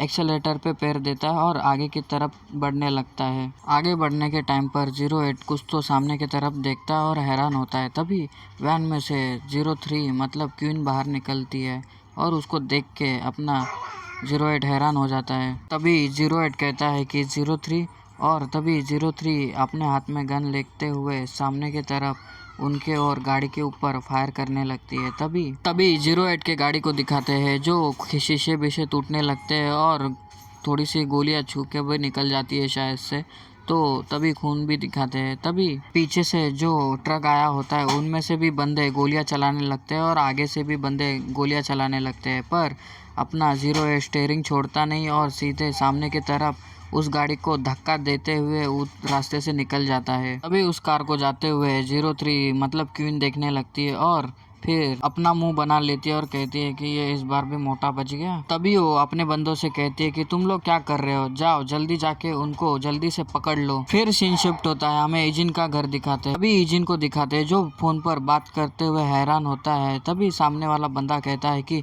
08 पे अटैक हुआ है और वो कोई नहीं 03 ने किया है। सामने फोन पर बात करने वाला हमें दिखाते हैं जो 07 होता है। वो आगे कहता है कि हाँ, ऐसा लग रहा था जैसे 03 ने ये सबसे पहले ही प्लान बनाया था। पहले हमले में ही 08 काफी गंभीर चोट से घायल है। हम खबर सुनने के बाद वहाँ पर जाने वाले हैं, लेकिन तुम वहाँ पे करीब हो। ये सुनने के बाद इजिन अपना कहता है कि ठीक है, मैं अपना मूव चल दूंगा, तुम जल्दी से लोकेशन भेजो। ये सुनने के बाद 07 कहता है कि ठीक है। तभी इजिन फोन कट कर देता है और फिर सोचने लगता है। फिर कहानी हमें फास्ट में लेके जाते हैं जहाँ पर इजिन अपना कैंप में था। तभी हमें इजिन को दिखाते हैं जो स्लो होते हुए हाँफते हाँफते भाग रहा था। तभी हमें दिखाते हैं जो इजिन सभी लोगों से पीछे भाग रहा होता है। तभी वो सभी लोग पहुंच गए होते हैं। तभी इजिन अपना तभी उधर आने लगता है। जैसे ही वो इजिन अपना वहां पे पहुंचने लगता है तभी उसके पैर डगमगा जाते हैं और वहीं से वो गिरने लगता है। तभी इजिन गिर रहा होता है। तभी एक मोटा सा हाथ आके उसको पकड़ लेता है। तभी जिन उसको देखने लगता है कि मुझे किसने बचाया है, मतलब गिरने से किसने बचाया है। तभी हमें दिखाते हैं 08 को। तभी 08 कहता है कि जिन से कि तुम्हारे पास स्टैमिना और स्ट्रेंथ की कमी है। और फिर 08 वहां से जाने लगता है और इजिन अपना 08 को देखने लगता है। फिर अपना इजिन कहीं एक जगह पे बैठ के खाना खा रहा होता है। तभी उसके डिश में देखते हैं कि खाना बन पाव उसका बहुत छोटा रहता है। तभी एक हाथ आता है और उसको बहुत से सारे बन पाव दिए जाते हैं। तो अपना इजिन उसके पास देखने लगता है कि ये किसने दिया। तभी 08 वहाँ पे आता है और उसको देने लगता है और कहता है कि यदि तुम ट्रेनिंग के दौरान मरना नहीं चाहते तो बेहतर होगा कि तुम्हें ज़्यादा खाना चाहिए, और तो यही एकमात्र तरीका है जिससे आप अपना स्टेमिना बढ़ा सकते हो। तभी इजिन के प्लेट में दिखाते हैं जो बन पाव बहुत ज़्यादा हो गए होते हैं और अपना 08 उससे कहता है आगे कि ये सब खा लो, भले ही तुम खाना नहीं चाहते। मुझे इसकी परवाह नहीं है कि ट्रेनिंग के दौरान आपको उल्टी भी आती है, इसलिए बस अपना पेट भर लीजिए। तभी अपना इजिन उसके पास देखता है पर कुछ कहता नहीं। तभी अपना 08 खड़ा हो जाता है और खड़ा होकर कहता है कि अब से मैं तुम्हें ट्रेन करूंगा। ये कहते ही सीन शिफ्ट होता है। हमें चांद का सीन दिखाते हैं जहाँ पर आधी रात हो चुकी होती है और अपना इजिन वहाँ पर ट्रेनिंग कर रहा होता है। उसके बाजू में अपना 08 खड़ा होता है। तभी इजिन को दिखाते हैं जो लोखंड के खंभे पे लटका हुआ होता है और अपना 08 उससे कहता है कि तुम ये कर सकते हो, तुम्हारी बॉडी जितना तुम सोच सकते हो उससे अधिक सहन कर सकती है। ये कहते ही अपना इजिन के पास दिखाया जाता है जो बड़ी ही मुश्किल से उस पर लटका हुआ होता है और फिर वो थोड़ी देर में नीचे गिर जाता है। फिर अपना 08 इजिन के पास आता है और कहता है कि तुम अब जाकर अंदर सो सकते हो। आपको आपकी बॉडी को रिकवर करने की आवश्यकता है क्योंकि आप बहुत कठिन ट्रेनिंग कर लिए है। यदि तुम इसका लाभ उठाते हो केवल आपकी शारीरिक शक्ति नहीं तो बल्कि आपकी मांसपेशियां भी मजबूत होगी। फिर हमें सीन शिफ्ट होता है। दूसरे रात का सीन दिखाते हैं जहाँ पर अपना इजिन रॉक पर चढ़ने की ट्रेनिंग कर रहा होता है और वो ऊपर की तरफ चलने लगता है। अपना 08 उसके बाजू में रहता है और वो कहता है कि धीरे धीरे अपनी गति से चले, ना कि ट्रेनिंग की तरह तेजी से चले। ताकत विकसित करने के इरादे से आपने अपने पूरे शरीर की मांसपेशियों को महसूस करें। यह कहने के बाद हमें सुबह का सीन दिखाते हैं जहाँ पर इजिन एक कोने में बैठा होता है और कुछ लोग हंस रहे होते हैं। तभी इजिन ऊपर की तरफ देखता है और कुछ सोचने लगता है। तभी 08 वहाँ पर आता है और 08 उसको देखकर कहता है कि यदि आपके पास आराम करने का समय है तो बस वहाँ ना बैठे और बेकार की चीजों के बारे में सोचे, बस एक कंफर्टेबल पोजीशन में बैठे और आराम करो। ये कहने के बाद वो वहाँ से जाने लगता है। इजिन उसके पास देखने लगता है, वो जा रहा होता है। तभी फिर 08 वहाँ से जाता है और इजिन वही बैठा हुआ होता है। फिर अभी 08 को दिखाते हैं जो अपने इजिन के घर पे खाना खाने के लिए आया होता है। तभी वो कहता है कि 01 मुझे खुशी है कि अब तुम्हारी फैमिली है। ये कहते ही सीन शिफ्ट होता है और कहानी प्रेजेंट में आती है और दो बंदे को दिखाते हैं जिसपे गोलियां चली होती है दो बंदे के ऊपर, और गोली लगने के बाद वो नीचे गिरते हैं। तभी एक बंदे को दिखाते हैं जिसके चेहरे पे ऊपर अपने गन के पीछे के हैंडल की साइड मारे होते है चेहरे पे। मारने वाला कोई नहीं, अपना 08 होता है। वो भी बड़ा ही घायल होता है और हाँफ रहा होता है। तभी वो पीछे देखता है और कहता है यहाँ पे आओ, और पीछे दिखाते हैं कि एक लड़का और एक लड़की रहती है जिन्हें वो प्रोटेक्ट कर रहा होता है। तभी वो दोनों उसके पास आने लगते हैं और फिर अपना 08 सामने की तरफ देखता है तो ऊपर की तरफ से गोलियां चलने लगती है उसके तरफ। बदले में अपना 08 भी गोलियां चलाने लगता है और तभी उसके पीछे जिसको प्रोटेक्ट कर रहे होते हैं वो डर के अपने बैठ चुके होते हैं और चिल्ला रहे होते हैं। 08 भी बदले में गोलियां चलाने लगता है और उनके दो गोली लग जाती है और फिर वो दोनों बंदे वहीं पे गिर जाते हैं और अपना 08 हाँफ रहा होता है। 08 के पास जो गन रहती है वो अपने पबजी में रहती है। बताओ इसमें कितनी गोलियां होती है, कमेंट सेक्शन में बता देना कितनी गोलियां रहती है। तभी वहाँ पर किसका तो आवाज आता है और वो कहता है कि तुम उन दोनों को क्यों सौंप नहीं देते, ये कोई नहीं अपनी क्वीन रहती है। क्वीन क्या माल दिख रही होती है सही में यार, कुकार दिख रही है। और ये तो देखो उसका पोज। तभी क्वीन आगे कहती है कि तुम्हें मरने की कोई जरूरत नहीं है क्योंकि ये एक रिक्वेस्ट के कारण है। तभी ये सुनने के बाद उन दोनों की तो फट जाती है जिसको अपना 08 प्रोटेक्ट कर रहा होता है। तभी 08 उसके पास देखता है और 03 से कहता है कि 03 जब से मैं यहाँ आया हूँ तुम बकवास करने में तुम्हारी स्किल बहुत सुधार हुई है। जब हम मरते हैं तो हमारा नंबर भी समाप्त हो जाता है, लेकिन हम अपनी किसी भी रिक्वेस्ट को पूरा करने से पीछे नहीं हटेंगे। तभी 08 आगे कहता है कि ओह लेकिन मुझे नहीं पता था कि तुम्हारे जैसे गद्दार के लिए ये कैसा हो सकता है। ये सुनने के बाद 03 थोड़ा गुस्से में आ जाती है और ये एपिसोड यही खत्म होता है। मिलते हैं नेक्स्ट एपिसोड में। Bye bye. तो कहानी की शुरुआत में हमें क्वीन को दिखाते हैं जो अपने बंदों से कह रही होती है कि तुम यहाँ जाओ और तुम वहाँ जाओ। तभी दो बंदे एक साइड में जाते हैं और तभी दूसरे बंदे दूसरे साइड में जाते हैं और बचा एक जो हमारे क्वीन के साथ में रहता है। तभी क्वीन उस मोटे से कहती है चिल्लाते हुए, क्या तुम फनी नहीं हो मोटे साले? और तो कब से नंबर यहाँ वहाँ मशीनरी अब भाड़े के सैनिक बन गए। तभी हमें 08 को दिखाते हैं जो किसी बक्से के पीछे छुपा हुआ होता है।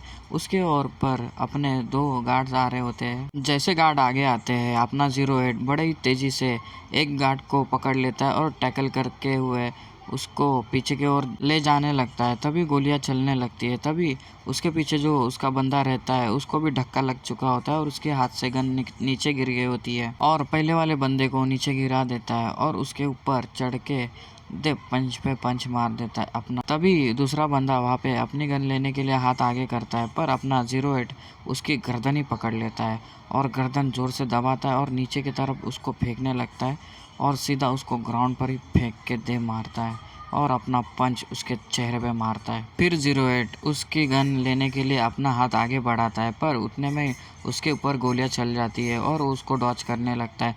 तभी दो बंदे उसके ऊपर और गोलियां चलाने लगते हैं।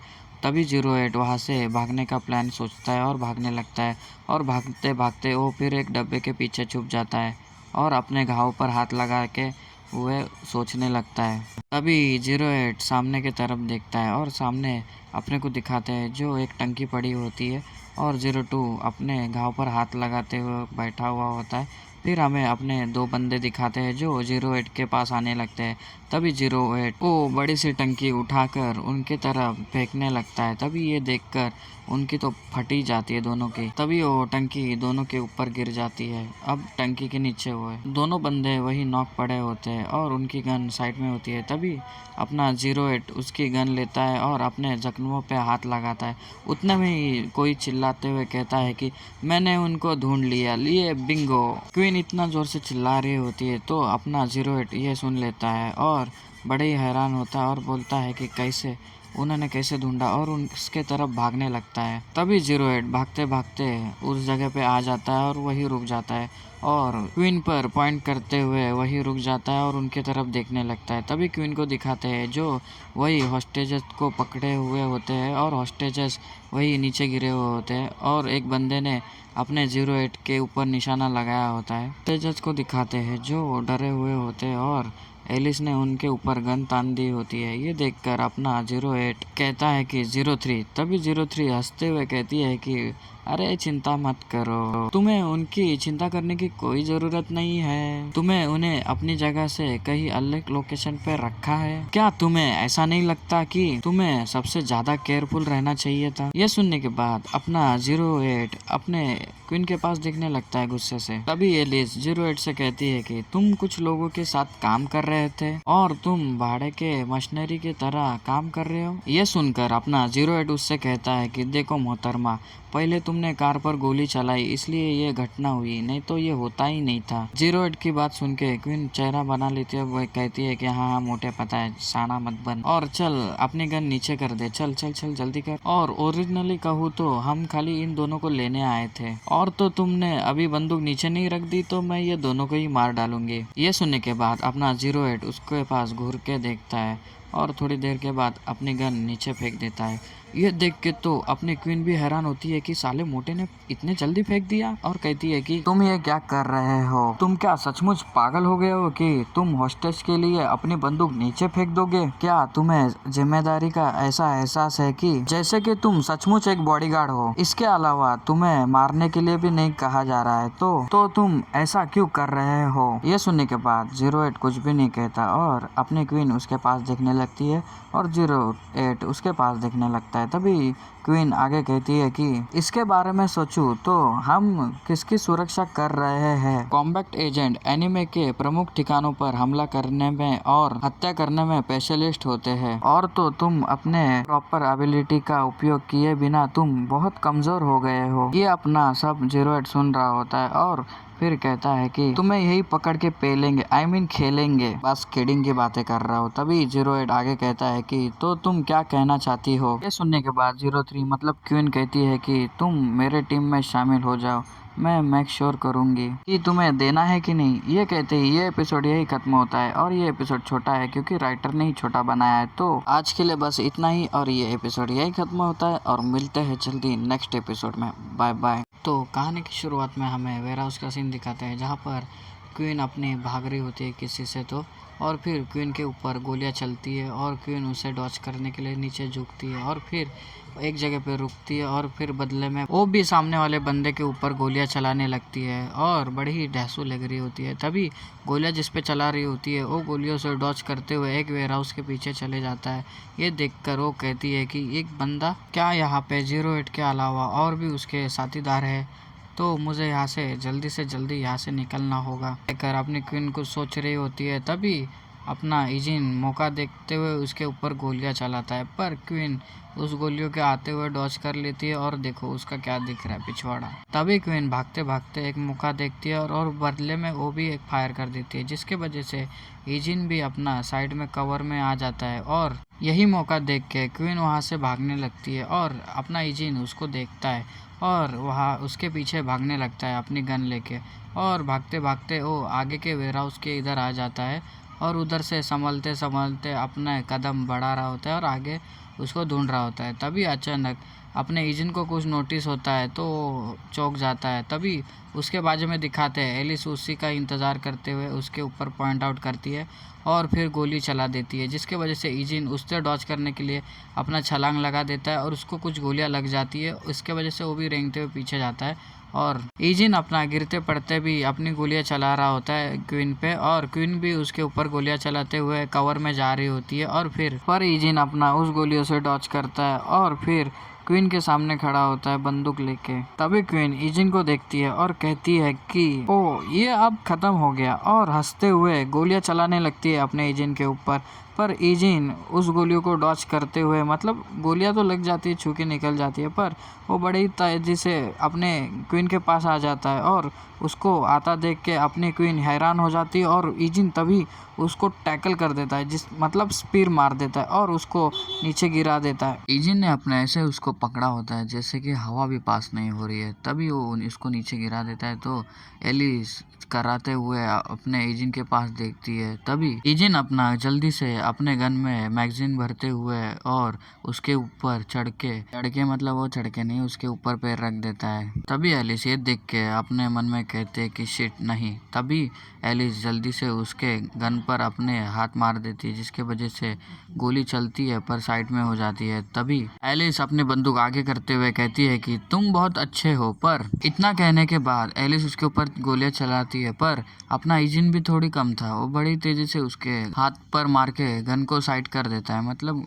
दिशा चेंज कर देता है गन की सीधा। फिर इजिन अपने क्वीन के दोनों हाथ पकड़ने लगता है, जैसे कि लड़का लड़की कर रहे होते हैं तब लड़का पकड़ता है ना लड़के के हाथ, वैसे। तभी क्वीन रिएक्ट करती है और अपना उसके मुंह में दे देती है, मतलब अपना सर उसके एजिन के चेहरे पे दे मारती है, और फिर क्वीन बड़ी तेजी से एजिन के हाथ पे मारती है, जिसके वजह से एजिन के हाथों से अपनी गन छूट जाती है और वो जमीन पे गिर जाती है। तभी ये देखकर अपना एजिन अपने क्वीन के पास देखता है और फिर मौका पाने के बाद उसके पेट पर देर लात मार देता है, जिसके वजह से अपनी क्वीन नीचे फिर से गिर जाती है और दर्द से कराते हुए पीछे हटती है, और फिर अपना बंदूक लेती है और पेट पे हाथ लगाते हुए कहती है अरे 9 महीने का बच्चा आने वाला है। फिर क्वीन इजिन के पास देखने लगती है और उसके पास अपनी गन पॉइंट करने लगती है। तभी ये इजिन देख लेता है और इजिन अपना क्वीन के पास देखता है। तभी क्वीन अपनी बंदूक इजिन की तरफ पॉइंट आउट करती है और ट्रिगर दबाती है, पर ट्रिगर से शायद गोली नहीं निकलती। पर इजिन बड़ी रफ्तार से उसके पास आता है और उसको एक पंच मारने लगता है। तभी वो पंच मार देता है, पर अपनी क्वीन अपना हाथ बीच में लाके उस पंच को रोक देती है और फिर बदले में क्वीन भी एक पंच मारती है, पर इजिन अपना हाथ बीच में लाके उसे रोक देता है। तभी दोनों की ऐसे ही झगड़ा होते रहता है, मियां बीवी जैसा। तभी क्वीन मौका पाने के बाद अपना एजिन के ऊपर एक पाम मार देती है, जिसके वजह से एजिन के चेहरे पे उसका पाम लग जाता है और पीछे हो जाता है चेहरा।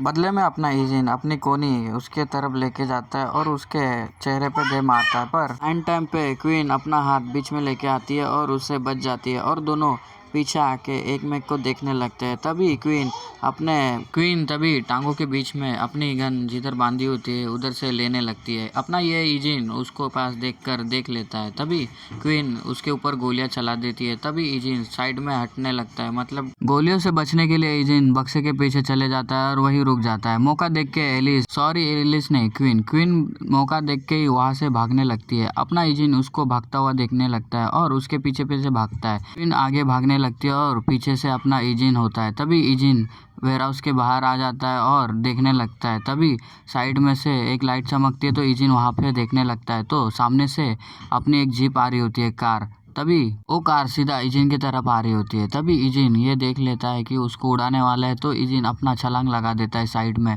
जिसके वजह से इजिन घसीटते हुए ग्राउंड पर गिर जाता है और फिर वो जीप वही रुक जाती है और फिर इजिन को दिखाते हैं जो ग्राउंड पर होता है। तभी उसमें से अपने जीप में से शीशा नीचे उतरता है, उसके अंदर क्वीन होती है। तो क्वीन इजिन को पास देखने लगती है और इजिन भी उसके पास देखने लगता है और फिर क्वीन उसको देख के कहती है कि तुम, और ये कहते ही इजिन उसके पास देखने लगता है गुस्से से। पर क्वीन इजिन के पास देख के कहती है कि क्या तुम मेरे टीम में आना चाहते हो डार्लिंग। ये सुनने के बाद अपना इजिन उसके पास देखता है पर कुछ नहीं कहता। तभी अपनी क्वीन उसके तरफ एक कार्ड फेंकती है, जिसको अपना इजिन कैच पकड़ लेता है और क्वीन कहती है कि डार्लिंग, इसके बारे में तुम सोचो और मुझे कांटेक्ट करो। ये कहने के बाद वो क्वीन बड़ी तेजी से वहां से रफू चक्कर हो जाती है।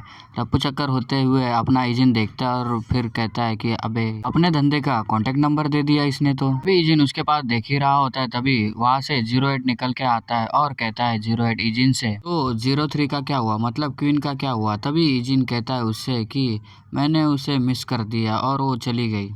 ये सुनकर वो मोटा कहता है कि बोलना भाई, तेरे को ऑफर मिला इसलिए तूने छोड़ दिया उसको। तभी मोटा आगे कहता है कि क्या तुम ठीक हो। ये सुनने के बाद इजिन अपना उस 08 के पास देखता है और कुछ नहीं कहता। तभी इजिन फिर कहता है कि तुम्हें देखकर तुम्हारी हालत ठीक नहीं लग रही है। तभी ये सुनकर अपना 08 कहता है कि अरे चिंता मत कर, मैं जल्दी ठीक हो जाऊंगा। और 08 बड़े ही खुश हो जाता है और फिर स्माइल करते हुए एजेंट से आगे कहता है कि मैं अधिक उससे भी ग्रेटफुल हूँ, तो तुम्हारा थैंक यू, मैं अपने क्लाइंट की सुरक्षा करने में सक्षम रहा। ये सुनने के बाद इजिन अपना सीरियस होता है और 08 के पास देखता है। तभी 08 कहता है कि मैटर क्या है। तभी इजिन कहता है कि 08, फिर अपना 08 कहता है कि तुम मुझे बता सकते हो। ये सुनने के बाद अपना इजिन 08 के पास देखता है और कहता है कि 03 ने कहा, मतलब क्वीन ने कहा है कि मैं उसके टीम में शामिल हो सकता हूँ। और इजिन क्वीन का कार्ड दिखाने लगता है, ये अभी जोर से पेलेंगे, मतलब खेलेंगे उसके साथ। ये देखने के बाद 08 तो परेशान भी होता है, खुश भी होता है और स्नो भी गिरती है उसके ऊपर। और 08 मन में कहता है कि ये साला अभी तक नहीं बदला। और ये कहते ही ये एपिसोड यही खत्म होता है और बस इतना ही, और मिलते हैं अगले एपिसोड में।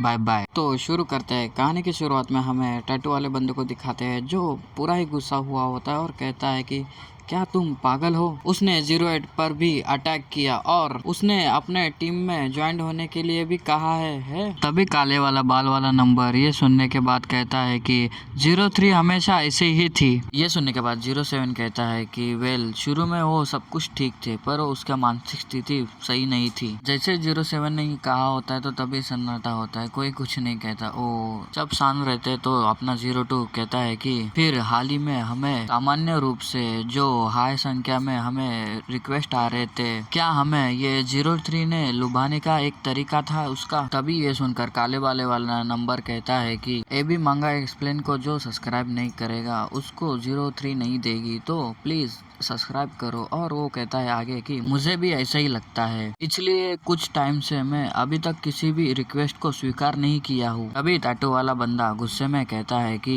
क्या तुम्हें ये लगता है वो 03 है? क्या ये सब कुछ उसकी वजह से हो रहा है? ये सुनने के बाद अपना 02 अपने एजेंट के पास देखने लगता है घूर घूर के और कहता है कि 01 थैंक यू सो मच, तुमने 08 को बचाने में सफल रहे। ये सुनने के बाद वो व्हाइट वाली नंबर कहती है कि हाँ, मैंने जो सुना है उसके अनुसार वह बहुत करीब मुकाबला था। तभी इजिन को दिखाते हैं। इजिन ये सुनने के बाद कहता है कि नहीं, मैंने बस वही किया जो मुझे करना था। और फिर इजिन अपने चेयर से उठता और कहता है कि अब जब चीजें सुलझ गई है तो मैं वापस जा रहा हूँ। तभी सभी नंबर्स इजिन के पास देखने लगते हैं। फिर तभी 02 अपने इजिन से कहता है जाने से पहले कम से कम एक बार खाना तो खा लीजिए। ये सुनने के बाद इजिन अपना 02 के पास देखने लगता है और देखते ही रहता है कि भाई ये क्या कह दिया। और फिर इजिन अपना कुछ नहीं कहता और उसके पास देखता है। और फिर बाकी के नंबर जैसे 16 काले बाल वाला और टैटू वाला नंबर भी उन दोनों के पास देखने लगता है। और फिर 07 भी और उसके दोनों दोस्त भी देखने लगते हैं। तभी टैटू वाला नंबर चिढ़ते हुए कहता है कि तो हाँ, हम भी 08 को भी साथ लेके आए हैं। और दूसरी तरफ मुंडी करता है 08 के पास और कहता है कि अरे 08, हमें बहुत भूख लगी है और जल्दी से करो। तभी टैटू वाला बंदा उसको देख के हैरान होता है और कहता है कि अरे मैया, मैं तो भूल ही गया। तभी अपने को 08 को दिखाते हैं जो पट्टियों से लेटा हुआ स्ट्रेचर पे सोया हुआ होता है और मासूम भरे नजरों से उनके तरफ देख रहा होता है। और बाकी के नंबर जैसे इजिन 07 16 ये सभी नंबर उसके पास अजीब भरे नजरों से देखने लगते हैं और कोई कुछ नहीं कहता। तभी 02 उठते हुए कहता है कि तो मैं ही कुछ लेने जाता हूँ, ठीक है। फिर सीन शिफ्ट होता है। हमें एक विले को दिखाते हैं जहाँ पर गार्ड्स रहते हैं बंदूक लेके। और फिर अंदर को दिखाते हैं जो 3 बॉडीगार्ड रहते हैं और कोई कहता है उनसे कि तुमने कहा कि इस बार भी तुम असफल हो गए। तभी हमको दिखाते हैं उनका लीडर वो बैठा हुआ होता है और सामने अपनी ये क्वीन रहती है और ये जो बात है जो क्वीन से कही होती है। और भी वो क्वीन से आगे कहता है कि हमें और कितना इंतजार करना होगा। तभी क्वीन ये सुनने के बाद हंसते हुए कहती है कि इसे नंबरों के आधार पर नियंत्रित किया जा रहा था और तो ये हमारे बच्चों के लिए बहुत ज्यादा था। तभी उनका लीडर ये सुनने के बाद कहता है कि आप ऐसा व्यवहार कर रहे हैं जैसे कि उन्हें पता ही नहीं था कि इसमें संख्याओं शामिल थे, नंबर शामिल थे। जहाँ तक कि मुझे समझ में आया, तुमने जानबूझकर नंबरों को बुलाया है। क्या मैं गलत हूँ? ये सुनने के बाद क्वीन उसके पास देखती है और कुछ नहीं कहती। तभी उनका लीडर आगे कहता है कि आमतौर पर आपको सौंपे गए कामों को आप बहुत अच्छे तरह से पूरा करते हैं, लेकिन जब इसमें नंबर शामिल होते हैं तो तुम फेल हो जाते हो। क्यों? इसके बारे में तुम क्या सोचते हो? ये सुनने के बाद क्वीन अपनी कहती है कि हाँ, ये सही है, मैं इसको स्वीकारती हूँ। मैं नंबर बढ़ाने में इतनी व्यस्त थी कि मैं इससे ठीक से जवाब नहीं दे पाई। तभी वो नीचे देखते हुए कहती है कि ईमानदारी से कहूँ तो टीम के लिए ये नंबरों से बेहतर कोई नहीं होगा। ये सुनकर वो लीडर कहता है कि तो अब नंबरों पर ध्यान देना क्यों नहीं छोड़ दिया जाए। ये सुनने के बाद अपनी क्वीन कहती है कि मैं ऐसा करने जा रही हूँ और फिर बड़े स्टाइल से चश्मा लगाते हुए आगे कहती है कि हालांकि यह नंबर की बात नहीं होगी, लेकिन मेरे द्वारा चुने गए स्पेशल लोगों को जल्दी ही शामिल हो जाएंगे इसमें। फिर अपने चेयर से उठती है और उससे कहती है कि तो अब से चीजें डिफरेंस होगी। और ये कहते ही वो वहाँ से जाने लगती है और अपना मेन लीडर उसको जाते हुए देखने लगता है और फिर कुछ सोचने लगता है। और सोचते सोचते फिर सीन शिफ्ट होता है। हमें स्कूल का सीन दिखाते हैं जहाँ पर हमें डायन को दिखाते हैं जो बड़े स्माइल कर रही होती है और कहती है कि मैं पहले यहाँ से चले जाऊंगी। तभी हमें दिखाते हैं इजिन और उनका ग्रुप रहता है जैसे कि जेओ, ली और पार्क और सुखजुक और यूना होती है। और यूना उससे ये कहती है कि ठीक है चलो बाय बाय। ये सुनने के बाद डायन वहाँ से जाने लगती है और वहाँ से चली जाती है। तभी डायन को जाता हुआ देख के यूना कहती है कि डायन आज अच्छे मूड में दिख रही है, क्या वो कहीं अच्छी जगह जा रही है? ये सुनने के बाद सुखजुक और इजिन उसके तरफ देखते हैं। इजिन उससे कहता है कि मैंने ऐसा सुना है कि वो अपने एक सहेली से मिलने जा रही है जो मिडिल स्कूल में उसके बहुत करीब थी। ये सुनने के बाद ली अपने डायून की तरफ देखता है और कहता है कि ओ सच में बहुत खुश लग रही है। क्या ये उसके बॉयफ्रेंड की वजह से हो सकता है? ये ईजिन और सुखजुक सुन लेता है और बड़े गुस्से में उसके तरफ देखते हैं कि क्या। फिर सीन शिफ्ट होता है, हमें कुछ कैफे का सीन दिखाते हैं जहाँ पर डायून आई होती है और कैफे का दरवाजा खोलते हुए अंदर चले जाती है। और तभी डायून अंदर की तरफ देखती है तो अंदर की तरफ उसकी फ्रेंड होती है और जो बैठी हुई होती है और उसको हाथ दिखाते कहती है डायून यहाँ पे। तभी डायून उसको देख के बहुत खुश होती है और फिर कहती है कि है सेयोंग जू, और उसके पास जाती है और हैंडशेक करती है जैसे लड़के लोग करते हैं मिलने के बाद। लड़कियां यार बच्चों की तरह मिल जाती है, अपन ऐसे नहीं मिलते ना, लड़के लोग अलग ही तरीके से मिलते हैं। मिलने जुलने के बाद डायून भी अपने लिए कॉफी ऑर्डर करती है और तभी डायून की फ्रेंड कहती है कि क्या तुम कह रहे हो कि जिस बड़े भाई को तुम मरा हुआ समझ रहे थे वो वापस आ गया है? ये सुनने के बाद तभी अपनी डायून कहती है कि हाँ सही कहा। तभी डायून की फ्रेंड कहती है कि ये सुनकर राहत मिली और ग्रैंडपा भी बहुत खुश होंगे, है ना? ये सुनने के बाद अपनी डायून हंसते हुए कहते हैं कि हाँ बहुत खुश है ग्रैंडपा, और वो हर एक दिन इतने खुश रहते कि उनका एक्सप्रेशन देख के बहुत अच्छा लगता है। ग्रैंडपा को शायद यह भी एहसास नहीं है कि वो इतना मुस्कुरा रहे हैं। ये सुनने के बाद डायून की फ्रेंड कहती है कि हंसते हुए सच में मैं चिंतित थी क्योंकि जब भी मैं ग्रैंडपा को देखती थी तो वो बहुत कमजोर नजर आते थे, इसीलिए हाल ही में कोई संपर्क नहीं हुआ है। तो आपका भाई अचानक वापस आ जाने से वो बहुत व्यस्त हो गया होगा। ये सुनने के बाद अपनी डायून कहती है कि यस, लेकिन हर कोई एडजस्ट कर रहा है और हाल ही में चीजें बेहतर हो रही है। तभी डायून अपना मुंह अजीब सा बना लेती है और कहती है कि लेकिन तुमने भी मुझे कांटेक्ट नहीं किया। हाई स्कूल में प्रवेश लेने के बाद हुई उस मुलाकात के बाद हम कभी नहीं मिल पाए। ये बात सुनने के बाद उसकी फ्रेंड थोड़ा टेंशन में आ जाती है और कहती है कि ओ ऐसा, खैर मैं भी थोड़ा काम में थोड़ा डिस्ट्रैक्ट हुई थी। और फिर खुश होने के बाद वो कहती है कि डायून चलो कुछ खाने को लेके चलते हैं। तो खाना खाने के बाद काफी समय बाद पहली बार अपन कैरो के रूम में जाना कैसा रहेगा? तो चलते हैं, पहले जैसे अपन फन करते थे अब वैसे ही फन करने चलते हैं। ये सुनने के बाद डायून कहती है कि हाँ ठीक है। फिर हमें कैफे का बाहर का सीन दिखाते हैं जहाँ पर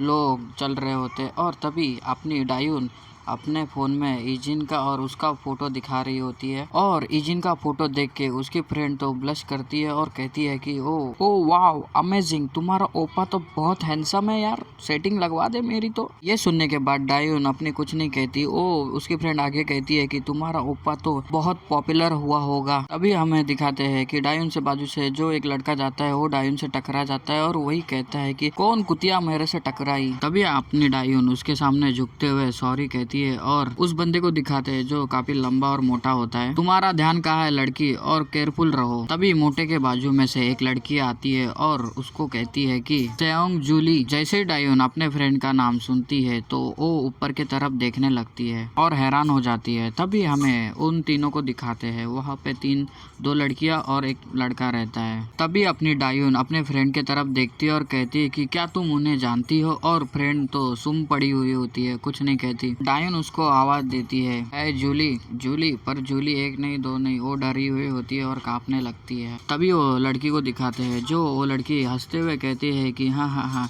क्या तुम्हें लगता है तुम जैसे इडियट लोग के भी फ्रेंड रहते हैं? और आगे कहते हैं कि लॉल, और पांचों जन ऐसे ही खड़े रहते हैं। तभी उसके डायून की फ्रेंड को दिखाते हैं जिसके नीचे से जमीन ही खिसकी हुई होती है और वो एकदम शांत रहती है और डरी हुई रहती है। डायून अपनी उसके पास देखकर काफ़ी हैरान हो चुकी होती है और अपने फ्लैशबैक में जाती है जहाँ पर उसकी वो बुली लड़की उसको टॉर्चर करती है और परेशान करती है और मारती पीटती है। डायून को ये सब कुछ याद आ रहा होता है क्योंकि उसके साथ भी ऐसे ही हुआ होता है, जिसके वजह से वो बहुत मार खाई होती है और रोने लग जाती है। और बस आज के लिए बस इतना ही, मिलता है नेक्स्ट एपिसोड में, बाय बाय। तो कहानी की शुरुआत में हमें वही दिखाते हैं जहाँ पर ख़त्म हुई थी कहानी, जिधर डायून को अपने बुली लड़की परेशान करती है और बहुत परेशान करती है। तो उसको लगता है कि उसकी फ्रेंड भी वैसे ही है जिसको वो लड़की परेशान करती है। तभी डायून को दिखाते हैं जो अपने फ्रेंड को देखने के बाद अपने पास में जाती है जहाँ पर वो चल रही होती है। तभी उसके पैर पे कोई पैर मार देता है जिसके वजह से वो नीचे गिरती है और वही रहती है जो उसको पास्ट में अपने बुली कर रही थी जो लड़की। तभी हमें तीन लड़की दिखाते हैं जहाँ पर वो बुली कर रही होती है उसको और वो दोनों हंस रही होती है और तीसरी वाली कहती है कि खुद के खुद गिर रही है और नखरे कर रही है इधर कमीनी। और उसके बाद डायून के चेहरे पे चमाट मारती है और कहती है कि तुम कमीने मुझे जवाब भी नहीं दे सकती। वो सभी फिर बुली लड़कियां अपने डायून पर हंसने लगती है और डायून डायून कहती है। तभी डायून को दिखाते हैं जो अपने मेमोरी में वही सिचुएशन में खड़ी होती है जहाँ पर अभी उसकी फ्रेंड है। तभी डायून प्रेजेंट में आती है और अपने उसके फ्रेंड के पास देखने लगती है और देखते हुए कहती है कि नहीं, ऐसा नहीं हो सकता, ये भी बुली हो रही है करके उसको दोस्त को दिखाते हैं जो परेशान होती है। तभी वो बुली में से एक लड़की कहती है कि तो स्कूल खत्म होते ही तुम गायब हो गई और मेरा फोन भी नहीं उठा रही हो। ओ अच्छा, लेकिन यह सब तो तुम्हारे अपने दोस्त से मिलने के लिए ये सब कुछ था। ये सुनने के बाद जूली अपनी डरते हुए कहती है कि नहीं नहीं, मेरे फोन की बैटरी खत्म हो गई थी। ये सुनने के बाद बुली के साइड वाली दूसरी बुली लड़की कहती है कि बकवास बंद कर और मुझे अपना फोन दे। ये सुनकर जूली डरती है और कहती है कि क्या। ये सुनने के बाद वो दूसरी बुली लड़की कहती है कि क्या क्या क्या, ये मत कर, मुझे अपना फोन दे, जल्दी से दे। फिर वो पहले वाली बुली लड़की कहती है कि रहने दे, बस हमारे साथ चल, हम तो वैसे भी तुझे ढूंढ ही रहे थे क्योंकि सनबेज ने हम पर एक नए लड़के को लाने के लिए चिल्ला रहे थे, लेकिन मुझे लगता है कि तुम्हारी दोस्त भी हमारे साथ आ सकती है। ये सुनने के बाद जूली डरते हुए कहती है कि क्या, और डायून भी उसके पास देखने लगती है। तभी वो जो मोटा बुली लड़का था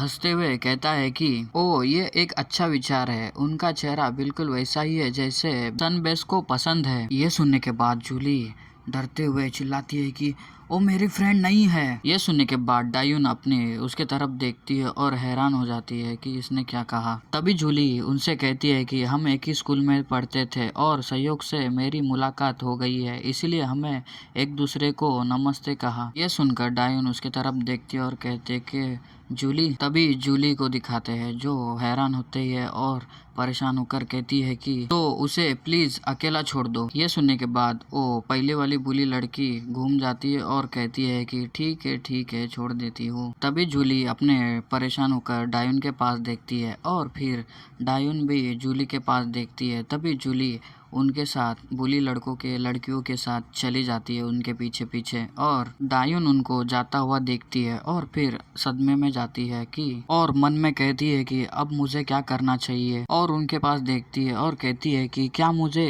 इनकी रिपोर्ट करनी चाहिए, लेकिन मैं पुलिस से क्या कहूँगी। पुलिस को दिखाते हैं पर शायद पुलिस के पास जाती नहीं, वो सोच रही होती है। तभी वो कहती है कि अभी मैंने जो देखा था वह था कि उन्होंने उसे कहा कि वो उनके साथ चले, तभी वो उनके पीछे चली जाती है और पिछली बार रिपोर्ट करने के बाद भी कुछ नहीं हुआ। ईमानदारी से कहूँ तो सिचुएशन और भी खराब हो गई थी। डायून ही अपने पास्ट के बारे में सोच रही होती है और आगे कहती है कि लेकिन अगर यह समस्या हल नहीं हुई तो क्या जूली को और भी मुश्किलों का सामना नहीं करना पड़ेगा। और फिर आगे कहती है कि क्या मुझे ऐसा करना चाहिए। फिर डायून अपने पास्ट में जाती है जहाँ पर जूली उसकी फ्रेंड होती है और जूली कहती है कि इतना पॉपुलर होना बहुत अच्छा होगा डायून, और तो बहुत सारे लोग तुम्हें लाइक करते हैं। ये सुनकर डायून कहती है कि ओ अच्छा। फिर जूली और डायून कुछ खा रहे होते हैं और जूली कहती है कि क्या हमारे मैथ्स के टीचर सचमुच मजाकिया नहीं है, और हंसने लगते हैं कि हाँ। तभी अपनी जूली को दिखाते हैं जो बहुत सारा टिफिन लेके आई होती है और वो कहती है कि मेरी माँ ने कहा कि इसे तुम और तुम्हारे ग्रैंडपा को दे दो। फिर हमें अगले पल में दिखाते हैं जहाँ पर ग्रैंडपा भी होते हैं और जूली ने ग्रैंडपा के हाथ में से बैग ले ली होती है और ग्रैंडपा कहते हैं कि मैंने तुम्हें कहा कि यह ठीक है। तभी जूली कहती है कि ठीक है, मैं आपकी मदद कर सकती हूँ ग्रैंडपा। अगले पिक्चर में ग्रैंडपा, डायून और जूली होती है जो ग्रैंडपा के घर में खाना खाने के लिए आई होती है और बड़ी खुश लग रही होती है लड़की। फिर कहानी प्रेजेंट में आता है और 2 दिन पहले दिखाते हैं जहाँ पर डायून के फोन पर एक मैसेज आया हुआ होता है और फिर वो खाना खा रही होती है और इजिन उसके साइड में होता है और इजिन भी उसके तरफ देखने लगता है। तभी डायून अपने फ़ोन में देख के हैरान होती है और फ़ोन में देखती है तो फ़ोन में जूली का मैसेज आया हुआ होता है और मैसेज में लिखा होता है कि हे हाय डायून, तुम कैसे हो, मैं तुम्हें बहुत मिस कर रही हूँ। ये कहते ही कहानी प्रेजेंट में आती है और डायून अपने चेहरे पे हाथ लगाते कहती है कि मैं और फिर डायून को कोई आवाज़ देता है कि हे डायून। तभी डायून अपना चेहरे से हाथ हटाती है और उनकी तरफ देखती है जहाँ पर जिसने आवाज़ दिया होता है और वो देख के हैरान होती है। तो सामने से हमें दिखाते हैं जो जहाँ पर ईजिन आया हुआ होता है और उसके फ्रेंड लोग आए होते हैं। तभी यूना डायून से कहती है कि क्या तुमने ये नहीं कहा था कि तुम किसी से मिलने जा रही हो, और तो तुम यहाँ अकेले क्या कर रही हो। ये कहने के बाद ईजिन अपना डायून के पास देखता है तो हैरान हो जाता है कि वो देखता है कि डायून के आंखों से पानी आ रहा है और डायून रो रही होती है और वो ईजिन के पास देख रही होती है। डायून को देखने के बाद ईजिन सीरियस हो जाता है और अपने बाकी के भी मेंबर डायून को रोता हुआ देख के कहते हैं कि ये तो रो रही है, और वो हैरान होते हैं। तभी यूना उसके पास जाती है और उसको चुप करवाने लगती है और कहती है कि रो मत, क्या गलत हुआ है, हमें बताओ क्या हुआ है। ये कहते ही वो उसको चुप करवा देती है और शायद थोड़ी देर का सीन दिखाते हैं जहाँ पर लाइट लग चुकी होती है, मतलब शाम रात का समय हो चुका होता है। और तभी डायून को दिखाते हैं जो एक बेंच पे बैठी हुई होती है और रोना बंद कर दिया होता है और वो मायूस हो जाती है। तभी यूना इजिन और बाकी लोगों के पास आती है, पर इजिन अपना डायून के पास देखने लगता है। तभी ली अपना यूना से पूछता है कि तो तुम कह रही हो कि डायून के फ्रेंड को bully किया जा रहा है ना। तभी यूना कहती है कि उसने ऐसा कहा है कि उन्होंने ये नहीं कहा है कि उसने खुद देखा है, उसको ऐसा लगा कि वो माहौल देख के। तभी सुखजुक कहता है कि उसे कैसे पता चला कि उसकी फ्रेंड को परेशान किया जा रहा है, जबकि उसने ये खुद भी नहीं देखा था। ये सुनने के बाद यूना भी सैड होती है और आगे कहती है कि उसने ये कहा कि उसकी फ्रेंड अभी जो है जो मुझे अपनी पास्ट की याद दिलाती है। ये सुनने के बाद पार्क, ली और सुखजुक भी हैरान हो जाते हैं और इजिन और सुखजुक भी उसके पास देखने लगते हैं। तभी यूना आगे कहती है कि जाहिर है वो मिडिल स्कूल के टाइम से वो दोस्त थे, तो मुझे लगता है कि उसे अपनी फ्रेंड को उस हाल में देखना बहुत बुरा लगता होगा और वो इसके बजाय वो उसके लिए कुछ भी नहीं कर सकी। यदि वो इसकी रिपोर्ट करना भी चाहती तो भी वो सिर्फ बातें करते और साथ में चले जाते, इसलिए वो ऐसा नहीं कर सकती थी। ये सुनने के बाद पार्क और सुखजुक और ली उसके पास देखते हैं। तभी ली उसमें कहता है कि ये सच है। तभी डायून को दिखाते हैं जो इसमें कुछ भी नहीं बोल रही थी और चुपचाप बैठी हुई थी और नीचे देख रही थी। तभी वो नीचे देखते हुए तभी उसके इधर कोई पैर आता है और उसे देखने के लिए वो अपनी आंखें ऊपर करती है। तभी वहाँ पर अपना इजिन होता है जो उसके इधर नीचे ग्राउंड पर अपना बैठा हुआ होता है और तभी इजिन डायून से कहता है कि तुम मुझसे क्या करवाना चाहती हो। ये सुनने के बाद डायून अपने इजिन की तरफ देखती है पर कुछ नहीं कहती, पर अपना इजिन डायून का जवाब सुनने के लिए उसके आंखों में देखने लगता है। तभी डायून कहती है कि मुझे नहीं पता, मैं अपने फ्रेंड की मदद करना चाहती हूँ। मुझे ये सोचकर बहुत दुख होता है कि वो भी उसी सिचुएशन में गुजर रही है जिस सिचुएशन में मैं गुजरी हूँ, और जूली मैं जब मुश्किल समय में गुजर रही थी तब उसने मेरी बहुत मदद की थी। ये सुनने के बाद इजिन अपना उसको कहता है कि ठीक है। डायून ठीक है सब सुनने के बाद इजिन के पास देखने लगती है और कहती है कि क्या। तभी इजिन को दिखाते हैं जो डायून को देख के मुस्कुरा कर कहता है कि चलो अब अपने दोस्त की तलाश में चले, तो चलो शुरू करते हैं उसे ढूंढना। ये सुनने के बाद डायून अपनी इजिन के पास देख कर हैरान हो जाती है। तभी इजिन अपना उधर से उठने लगता है और कोई कहता है कि क्या वो जूली की हेल्प करने जा रहा है। तभी वहां पर सुखजुक सभी को कहता है कि चलो अपन अलग अलग चलते और अलग अलग लोकेशन पर जाते हैं और ऐसे लोकेशन पे वो नजर डालो जहाँ पर वो हो सकते हैं। तभी से वो फोन निकालता है और उनसे कहता है कि मैं उन कैरो के बार वाले मालिक को फोन करूंगा जिन्हें मैं जानता हूँ। तभी ये देखकर ली भी अपना फोन निकालता है और कहता है कि मैं भी कुछ बार लोग को जानता हूँ, मैं भी उन्हें कॉल लगा के पूछता हूँ। तभी वो पांचों जन आगे बढ़ने लगते हैं और उनमें से एक कहता है कि अगर हमें उन्हें जल्दी से ढूंढना चाहते हैं तो हमें अलग अलग जाना होगा, है ना, और हमें अलग एरिया में जाना होगा और उसे ढूंढना होगा। है पार्क, यदि तुमने उसे ढूंढ लिया है तो प्लीज उन्हें अकेले लड़ने की कोशिश ना करे और बस हमें फोन करे, ठीक है। ये बात सुनकर पार्क भी कहता है कि हाँ ठीक है। ये देखने के बाद डायून हैरान हो जाती है कि मेरा भाई क्या चीज है भाई। तभी यूना वहाँ पर आती है और डायून के बाजू में बैठते हुए कहती है कि ज्यादा चिंता मत करो, चलो थोड़ा इंतजार करने की कोशिश करते हैं। ये कहने के बाद यूना उसके तरफ देखती है और फिर देखने के बाद कहती है कि ऐसा नहीं है कि मैं चिंतित हूँ, वो सिर्फ मेरी फ्रेंड है। ये सुनने के बाद यूना हंसते हुए कहते हैं कि चाहे वो आपकी फ्रेंड क्यों ना हो। ये सुनने के बाद डायोन अपनी यूना की तरफ देखती है। तभी यूना आगे कहती है कि मुझे नहीं लगता कि वो लोग आपको कठिन समय से गुजरता हुआ देखना चाहते हैं। फिर इजिन को दिखाते हैं जो अपनी गैंग लेके जूली को ढूंढने निकलता है और काफी सीरियस होता है शायद से। बस इस एपिसोड में इतना ही, और एपिसोड अच्छा लगे तो लाइक और सब्सक्राइब कर लेना। तो मिलते हैं अगले एपिसोड में, तब तक के लिए बाय बाय।